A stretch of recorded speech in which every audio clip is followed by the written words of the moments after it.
बिस्मिल्लाहिर्रहमानिर्रहीम अस्सलामुअलैकुम। My name is Ali Raza and welcome to pen gravity. इस लेक्चर के अंदर हम लोग डिस्कस करेंगे जो हमारा टुडे डॉन न्यूज़पेपर है उसके एडिटोरियल्स का analysis with practice question.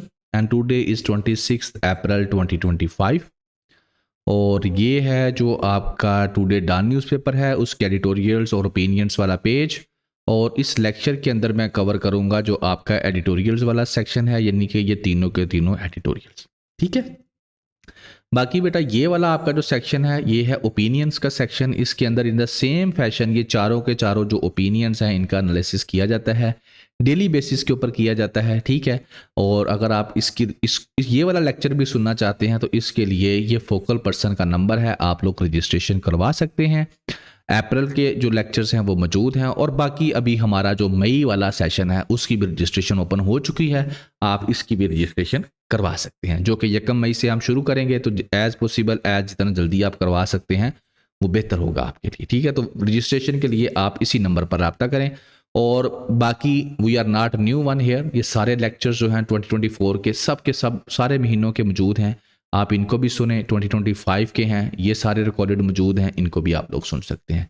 English ऐसे राइटिंग प्रैक्टिस जो है वो हर महीने हमारा एक सेशन शुरू होता है, तो वो भी कंटिन्यू है, आप उसे भी ज्वाइन कर सकते हैं। ठीक हो गया, जिसमें सिर्फ और सिर्फ इंग्लिश ऐसे राइटिंग प्रैक्टिस ही करवाई जाती है, जिसके बगैर ऐसे पास नहीं होगा।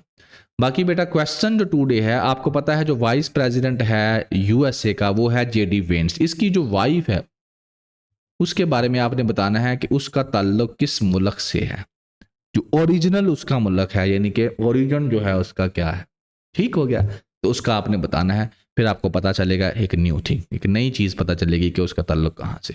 बाकी ये सारे एरियाज़ में बेटा आपकी ये मदद करेगा। ठीक है, करंट अफेयर्स, ये ग्लोबल करंट इश्यूज़ हैं और ये जो है करंट नेशनल इश्यूज़ हैं। लेक्चर का पीडीएफ डिस्क्रिप्शन के अंदर है, चैप्टराइजेशन कर दी गई है। तो अब हम लोग शुरू करते हैं आपके editorials. Time to restrain. Restraints का मतलब होता है कि कंट्रोल करना, सेल्फ कंट्रोल, कंट्रोल करके बैठना। इंडिया पाकिस्तान रिलेशंस की बात है, कोई नई बात नहीं है। अगर आपने 20 जो इससे पीछे वाले मेरा लेक्चर्स है 24th एंड 25th का, वो आपने सुन लेना है। ठीक है, उसके अंदर बात हुई थी क्या, ये वाली कि पहलगामा अटैक हुआ, इंडिया पाकिस्तान रिलेशंस मैंने डिस्कस किया आपके साथ कि इस अटैक के अंदर क्या हुआ, किस तरीके से हुआ। तो यही राइटर दोबारा से चीज़ें सारी बता कर क्या करता है, ये मैं सारा आपके साथ पिछले लेक्चर के अंदर डिस्कस कर चुका हूँ। तो ये आप लोगों ने अपना प्रीवियस लेक्चर जो है उसको सुनना है, समझना है। जब आप उसको सुन लेंगे, समझ लेंगे, तो फिर आपको पता चल जाएगा कि बात क्या है। ठीक है, तो इसके अंदर सिर्फ राइटर ये कहता है कि जनाबी अली जल्दी करने की जरूरत नहीं है, अपने आप को कंट्रोल करो।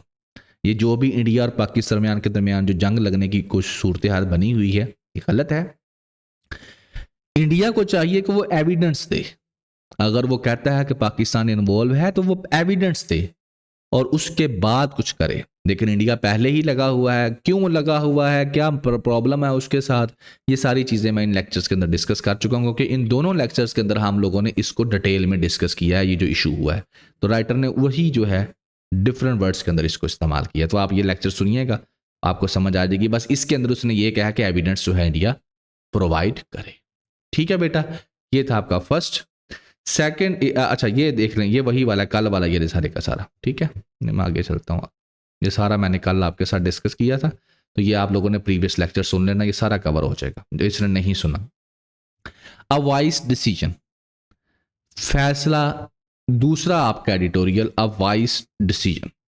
अब वाइस डिसीजन के अंदर क्या हुआ है, अ वाइस डिसीजन के अंदर ये हुआ है कि जो चोलिस्तान कनाल का प्रोजेक्ट था ना, उसको लेकर आपको पता है कि प्रोटेस्ट हो रहा था और उस प्रोटेस्ट में लोग कह रहे थे उसको कैंसिल किया जाए। तो पाकिस्तान पीपल्स पार्टी और जो फेडरल गवर्नमेंट है उन दोनों ने क्या किया है कि कहा है कि ठीक है, ये जो चोलिस्तान का प्रोजेक्ट है, नहरें बनाने वाला प्रोजेक्ट है, फिलहाल हम इसको पेंडिंग कर देते हैं।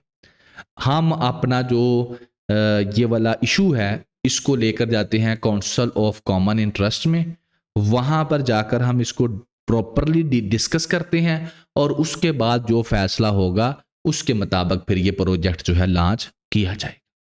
तो ये राइटर लिखता है इसके अंदर। और साथ में राइटर कहता है देखें जी, पहले यही होना चाहिए था कि कोई भी जो काउंसिल ऑफ कॉमन इंटरेस्ट बनाई इसलिए गई थी कि कोई भी ऐसा प्रोजेक्ट जिसके अंदर एक से ज़्यादा सूबे इन्वॉल्व होंगे वो वहाँ पर डिस्कस करेंगे पहले सारे मामले को, ठीक है, और उसके बाद लॉन्च करेंगे। आपने पहले लॉन्च कर दिया और अब लोगों ने प्रोटेस्ट किया तो अब आप वापस आ रहे हैं, तो आपको पहले इस चीज़ का पता होना चाहिए था। बहरहाल राइटर कहता है अच्छी बात है, और आपने ये जो काउंसिल ऑफ कॉमन इंटरेस्ट में जाने का फैसला किया है और प्रोजेक्ट को रोक दिया है, उससे क्या होगा कि ये जो सिंध के लोग प्रोटेस्ट कर रहे हैं वो प्रोटेस्ट बंद हो जाएगा और जो नुकसान हो रहा है कारोबारी लोगों का वो नुकसान नहीं होगा। अब वो नुकसान क्या हो रहा है, प्रोटेस्ट किस तरह हो रहा है, वो वही बात है। हम लोगों ने आपका जो कल का लेक्चर था, प्रीवियस लेक्चर था, उसके अंदर ये डिस्कस किया था, स्ट्रेंड्स गुड्स के नाम से एडिटोरियल। तो इसके अंदर हम लोगों ने बेटा यही चीज़ें डिस्कस की थी कि किस तरीके से जो है ब्लॉक किया हुआ है और क्या नुकसान हो रहा है और किस तरीके से नुकसान हो रहा है। तो आप लोग वो लेक्चर सुनिएगा, सारा आपको क्लियर हो जाएगा। ठीक है जी, आगे चलते हैं। आपका थर्ड जो है एडिटोरियल है वो है फेक पाकिस्तानीज। हाँ, इसका ताल्लुक पिछले आपके एडिटोरियल किसी से नहीं है क्योंकि एक नई चीज़ है, इसको आप गौर से सुन लें। इसमें राइटर ये बताता है कि जनाब हो इस तरह से रहा है कि तकरीबन हज़ारों की तादाद में पाकिस्तानी जो हैं वो सऊदी अरेबिया के अंदर पकड़े गए, ठीक है, और जब उनको चेक किया गया तो उनके पास पाकिस्तानी पासपोर्ट थे।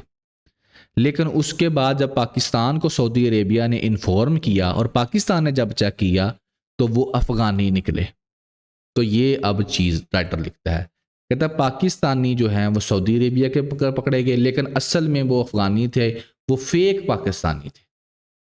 तो इससे क्या होगा, कहता है ये तो सऊदी अरेबिया में 1000-1200 या इतने हैं ना, लेकिन दूसरे कई मुल्क हैं जहाँ पर ऐसे बैठे हुए हैं पाकिस्तान के पासपोर्ट लेकर, तो वो पाकिस्तान का इमेज ख़राब कर रहे हैं। और ये सारा कुछ हुआ क्यों हुआ? इसलिए कि नादरा जो है उसका ये लूप होल है कि उसने जाली जो है पासपोर्ट इशू की।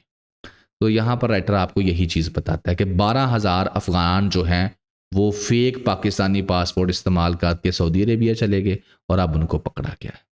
अच्छा, अब एक मज़े की चीज़ आपको बताता हूँ, वो क्या है? वो ये है, ये जी 16 अक्टूबर 2023 की बात है जब ये जो है कमेटी एक बनाई गई थी जो इस चीज़ की इन्वेस्टिगेशन करे कि जो 12,000 फेक पाकिस्तानी पासपोर्ट्स हैं वो किन को दिए गए।